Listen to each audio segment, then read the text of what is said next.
हमारे पास नेक्स्ट है जी, lecture number 2 में हम देखेंगे यूनिट कॉस्ट क्या होती है। यूनिट कॉस्ट देखें, ball point for a ball point manufacturing industry एक यूनिट है, और उसको बनाने के लिए जितना भी खर्चा आएगा उसको हम यूनिट कॉस्ट कहते हैं। कॉस्ट सेंटर वो लोकेशन होती है जहाँ पे कॉस्ट इनकर की जा रही होती है, यानी चाहे वो वर्कशॉप में हो, ऑटो शॉप में हो, जहाँ पे भी हो रही है। रेवेन्यू सेंटर वो सेंटर है जहाँ पे वो चीज, it is the part of entity that earn the sale revenue, यानी वो सेल डिपार्टमेंट भी हो सकता है, फैक्ट्री का आउटलेट भी हो सकता है। प्रॉफिट सेंटर वो सेंटर होता है जिसको प्रॉफिट टैग किया जा रहा है कि ये कौन।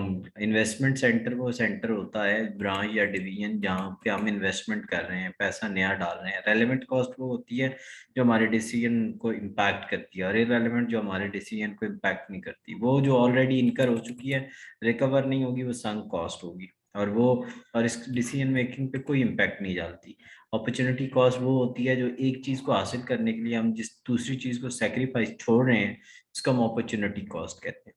प्रोडक्ट कॉस्ट होती है चीज को बनाने की कॉस्ट, जिसमें मटेरियल, लेबर, एफओएच तीन होती है। Period cost, this cost is not related to production, it is match against on the time period basis. The cost is considered, जैसे सेलिंग और एडमिन के एक्सपेंसेस हैं, तो ये एक साल के एक्सपेंसेस होते हैं, इसको हम पीरियड कॉस्ट कहते हैं। हिस्टोरिकल कॉस्ट, कि जो आप जितने में आपने किसी आइटम को परचेज किया होता है ना, जब वो तो उस वक्त जो आपने इनकर की होती है वो हिस्टोरिकल कॉस्ट होती है। स्टैंडर्ड कॉस्ट, प्री डिटरमाइंड, किसी भी चीज को बनाने के लिए आपने जो एक खास कॉस्ट तय की हुई है वो उसकी स्टैंडर्ड। इम्प्लिसिट कॉस्ट वो होती है, can implicit cost imposed on a firm include cost which foregoes on an alternate action but doesn't make the physical payment। ठीक है जी।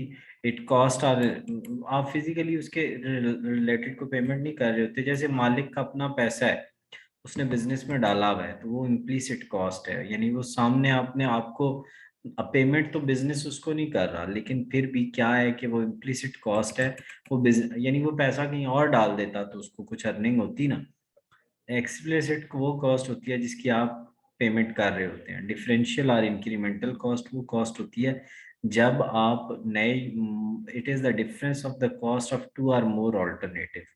दो अल्टरनेटिव्स को जब आप कंपेयर करेंगे तो जो डिफरेंस होगा उसको हम इंक्रीमेंटल या costing. The measurement of cost of product is called costing.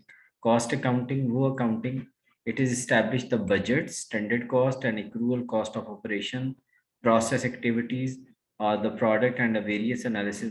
देखिए, कॉस्ट अकाउंटिंग बजट बनाती है, स्टैंडर्ड कॉस्ट, एक्चुअल कॉस्ट, ये प्रोसेसेस, ये तमाम चीजें करती है।